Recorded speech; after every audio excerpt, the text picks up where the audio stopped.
Ayan, magandang hapon mga idol. Nandito tayo ngayon sa Embarcadero, Mangaldan. Bigla ang pagpunta dito dahil tinawagan tayo at may gustong tulungan dito dahil natabunan ng punong kahoy ang kanilang bahay. Kaya ang bahay nila ay nagiba. So pumunta tayo dito para mag-abot ng konting tulong. Alright.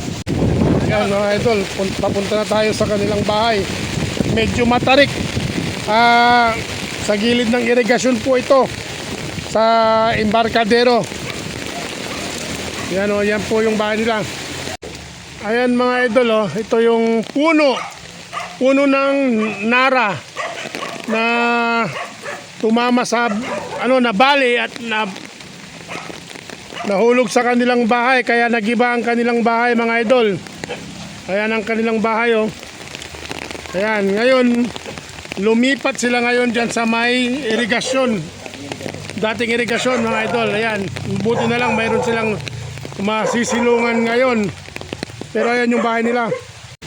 Ayan mga idol, dito sila lumipat sa dating ng irigasyon mga idol. Yan po si Ate Lina Salinas po at may 5 anak.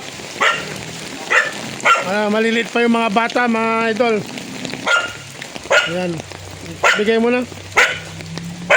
Ayan, pampasensya nyo lang ni Deromit, biglaan mat kasi. Mong labat kayo luto yun at agaw. Itan.